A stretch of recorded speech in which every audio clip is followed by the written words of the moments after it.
Hello friends, இன்றைக்கி நம்ம பண்ண போகிறது ஒயிட் சாஸ் பாஸ்தா. அதுக்கு தேவையான ingredients green capsicum, yellow capsicum. உங்கள்கிட்ட ரெட் கேப்சிகம் இருந்தால் போட்டுக்கலாம். எங்கள்கிட்ட இல்லை, அதனால் நாங்கள் யூஸ் பண்ணல. பேபி கார்ன், அதுக்கப்புறம் ஸ்வீட் கார்ன் அண்ட் கேரட். இப்போ ஒரு பக்கெட் பாஸ்தா எடுத்து நம்ம வேக வச்சுக்கலாம். கொஞ்சம் சால்ட் அண்ட் ஆயில் போட்டிங்கன்னா உங்களுக்கு ஒட்டாமல் வரும்.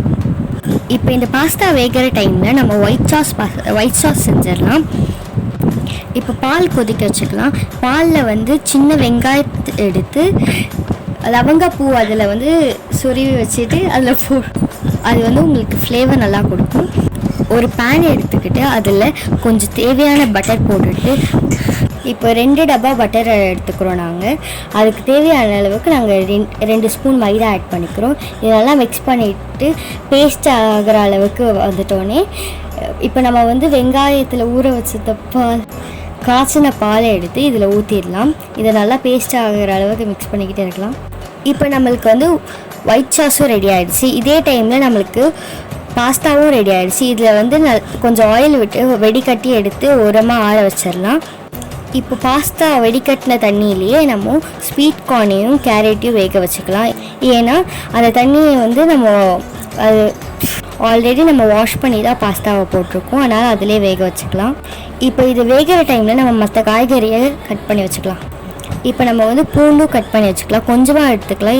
இது அதிகமாக போட்டால் நம்மளுக்கு ஃப்ளேவர் மாறிடும். இப்போ பார்த்திங்கன்னா நம்மளுக்கு கார்ன் வந்துச்சு. இந்த கார்னை நம்ம உரிச்சிக்கலாம். அவ்வளோதான். இப்போ நம்ம பாஸ்தா செய்ய ஸ்டார்ட் பண்ணிடலாம். இப்போ நம்ம ஒரு பேன் எடுத்து அதில் ஆயில் கொஞ்சம் கார்லிக் கொஞ்சம், இப்போ நம்ம வெங்காயத்தை போட்டுட்டு நல்லா வதங்குற வரைக்கும் வெயிட் பண்ணிவிட்டு, இப்போ எல்லா காய்கறியும் போட்டு நல்லா வதங்குற அளவுக்கு நல்லா வதங்கிக்கிட்ட அப்புறம் தேவையான அளவுக்கு சால்ட்டு போட்டுக்கலாம். இப்போ நம்ம பாஸ்தாவும் காய்கறியும் வேக வச்ச தண்ணியை ஒரு கிளாஸில் எடுத்துக்கலாம். அந்த தண்ணியை நம்ம இந்த காய்கறியில் ஊற்றி வேக வச்சு, இப்போ நம்ம ரெடி பண்ணி இந்த ஒயிட் சாஸை இதில் சேர்த்துக்கலாம். இப்போ நம்ம pepper and chilli flakes add பண்ணிக்கலாம். இப்போ நம்ம ஆற வச்சு இந்த பாஸ்தாவை ஆட் பண்ணிவிட்டு லைட்டாக சீஸை துருவி போட்டுக்கலாம். அவ்வளோதான், நம்ம ஒயிட் சாஸ் பாஸ்தா ரெடி. இந்த வீடியோ உங்களுக்கு பிடிச்சிருந்துச்சுன்னா, யூஸ்ஃபுல்லாக இருந்துச்சுன்னா லைக் பண்ணுங்கள், ஷேர் பண்ணுங்கள், சப்ஸ்கிரைப் பண்ணுங்கள். பாய்.